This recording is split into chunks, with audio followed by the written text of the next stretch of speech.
naman po tayo dito naman po sa next topic po natin na kung saan tila may nadiskubre ito pong si Senator Ping Lacson patungkol po dito mga kababayan sa mga diskaya at kay former House Speaker Martin Romualdez. Ano po, so ngayon, eto pakinggan po natin ito daw pong mga pasabog ni Senator Ping kasi sabi po dito, koneksyon ni Romualdez Diskaya sa flood control scandal hinalungkat ni Senator Ping Lacson mga kababayan. So ngayon, ito pakinggan po natin. Back to work ang Senate Blue Ribbon Committee sa susunod na linggo para ituloy ang investigasyon sa flood control scandal. Mahaba ang listahan ni Committee Chair Ping Lacson. Kabilang ang umano'y ugnayan ni dating Speaker Martin Romualdez sa mag-asawang Diskaya. Yan ang agenda report ni Dexter Ganibe ng Abante. Sa kabila ng mga pasaring na pinoprotektahan umano ng Senate Blue Ribbon Committee ang mga matataas na opisyal na madawit sa flood control scandal, binasag ni Senator Ping Lacson ang mga haka-haka. Sa kanyang pagharap sa Senate media, binunyag ni Lacson, kakalkalin niya ang ugnayan ni dating House Speaker at Presidential Cousin Martin Romualdez sa tinaguriang flood control royalty na sina Curly at Sara Diskaya.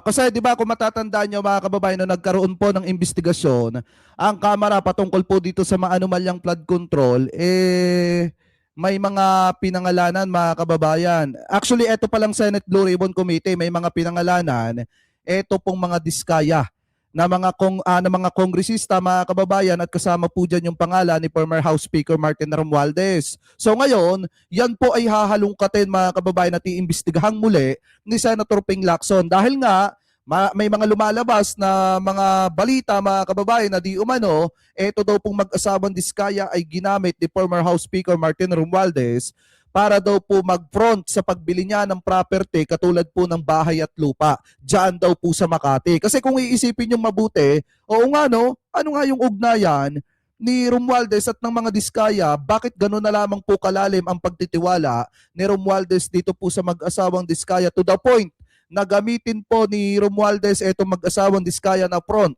sa pagbili ng property ng house and lot. Ano po mga kababayan? So ngayon ituloy pa natin.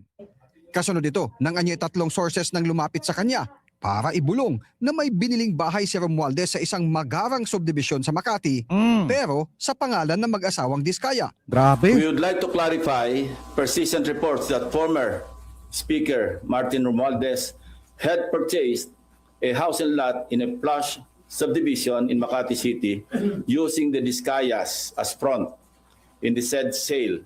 If verified to be true, this could possibly establish a direct connection between the former speaker and the Diskayas. Grabe to. Natukoy na rin anya ang unang may-ari ng bahay at nakatakda niya itong kausapin para humarap sa pagdinig. Kasi mga kababayan, yung darating po na hearing sa Lunes ng Senate Blue Ribbon Committee ay magiging kapanapanabik po yan dahil nga mabubulgar po dyan lahat ng mga tawag dito, lahat ng mga dapat malaman ng taong bayan. At ang isa pa na malalaman din natin dyan, kung ano ba talaga ang totoong nangyari dun po sa pag-front ng mag-asawang Diskaya nung binili po nila yung bahay at lupa para kay Romualdez. Mga kababayan, kasi biruin nyo ang nangyari po kasi dito, yung tatlong source na lumapit kay former Senator Ping Lacson, nagbulong po, nagsabi na ito daw pong si former House Speaker Martin Romualdez bumili daw po ng lupa, bahay at lupa, na kung saan ang ginamit daw po na front ito mag-asawang Diskaya. So ibig sabihin, napakalalim ng ugnayan ni former House Speaker Martin Romualdez sa mag-asawang Diskaya to the point na pinagkatiwalaan niya po ito sa ganyang klase ng bagay o sa ganyang klase ng usapin. Kasi syempre, kung ikaw personal na property mo yan, ikaw ang bibili, sa tingin mo ipagkakatiwala mo sa iba yan, lalo na at pirma mo yung kailangan. Di po ba mga kababayan? So anyway, tuloy pa natin. Pag napatunayan daw ay mai-establish na ang direktang ugnayan ni Romualdez sa mga Diskaya. Tama. At maaring pagsimulan ng investigasyon kina Romualdez at sa mga Diskaya na anyay naka-corner ng mga kontrata mula 2016 hanggang 2025 na aabot ng higit sa 207.5 billion pesos. Grabe. Bakit ganun ang connection? Para pagkatiwalaan mo yung isang contractor na nasa sangkot sa, sinabi ko na ito, 207.5 billion pesos na kontrata mula 2016 hanggang 2025. Napakalaki. So Sir- kung merong koneksyon, dapat na maliwanagan natin kung bakit ganong kalakas ang tiwala para ipagkatiwala mo yung pagbili ng isang house and lot sa isang subdivision, sikat na subdivision sa Makati City. Bukod sa koneksyon ni Romualdez sa mga diskaya, tatalakayin sa Blue Ribbon Committee hearing sa Lunes ang sinasabing Cabral Files. Pinagsusumiti ni Lacson ng DPWH nung mga dokumentong mula sa tanggapan ni dating DPWH Yusek Cabral. Binunyag din ni Lacson ang sadyang minali ni dating DPWH Secretary Manuel Bunoan na mga coordinates ng listahan ng ilang flood control project na kanyang sinumite sa Malacanang. Ito pa yung isa sa pinakamasakit dito, mga kababayan, yung ginawa po ni Secretary Manuel Bunoan kay Presidente, kay PBBM. Kasi kung matatandaan nyo, way back 2024, di ba, nabanggit nga ng ating mahal na Presidente, mga kababayan, na marami na pong nagawang flood control project. Ngayon, nung umulan, di ba, binaha po yung mga kababayang Pilipino po natin.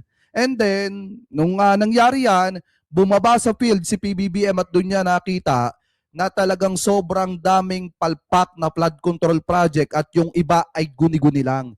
Ano po, so ibig sabihin, yung mga isinabmit ni Manuel Bunoan na mga accomplishment, mga kababayan, wala pong katotohanan yung iba. At pamali-mali pa yung mga nakalagay na records. So ngayon, dapat maimbestigahan din etong si Manuel Bunoan dahil nga hindi naniniwala ang mamamayang Pilipino na hindi po siya sangkot sa maanumalyang flood control na yan, lalo na at nagtatago na po siya ngayon. Na siyang nakalathala sa isumbong sa Pangulo website. Kanya ring padadalhan ng sabpina ngayon si Bunoan na nasa Amerika pa para dumalo sa Lunes dahil naimbitahan na siya sa huling pagdinig. Sabi dito, may nagsabi si Mama Norma, hello Sir Jake, totoo kaya yan? Fake news yan, I think. Hindi, may tatlong source daw ang bumulong kay Senator Ping Lacson. Sa tingin nyo ba si Senator Ping Lacson magbi-fake news yan? Hindi naman po katulad ni Amy Marcos yan, mga kababayan. Kung ano lamang po yung nakarating na impormasyon kay Senator Ping Lacson, yun lang naman yung sinasabi niya. And then sinasabi dito ni Senator Ping, tatlo daw na source. Yung bumulong sa kanya na bumili ng bahay at lupa, si former House Speaker Martin Romualdez, at ang ginamit na front ay ang mag-asawang Diskaya. So malalaman po natin sa Lunes yan kapag ka nagpatuloy ang Senate Blue Ribbon Committee. Pero hindi sumipot. Kapag hindi pa rin makasipot sa Lunes, i-issuehan na ng warrant of arrest si Bunoan. May legislative warrant siya na pwede siyang hulihin. So we will make arrangements with the US Embassy, the Ambassador Dave Romualdez, na kung pwede makipagtulungan, makipag-coordinate sa US authorities para maibalik siya dito.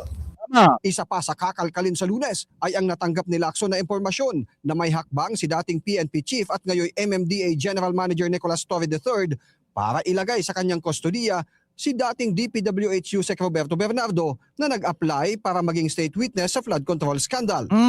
I also intend to clarify with former Yusek Bernardo the circumstances behind a failed attempt by former Chief PNP and now MMDA General Manager Nicolas Torre to take him under the custody of the latter and find out for what purpose. Ika-clarify din ni Senator Ping sa mga tinaguriang BGC boys ang unang napaulat na babawiin nila ang mga naging pahayag sa Blue Ribbon Committee. Isa pa yung issue na yan, mga kababayan. So ngayon, di ba may mga lumalabas din na balita na ito daw pong si General Torres sinusubukan daw na kuhanin yung kustodiya niya para daw po dito kay Yusek Bernardo.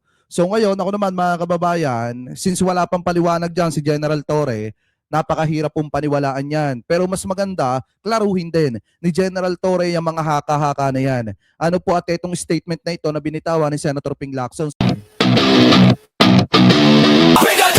Wala kang kawalan.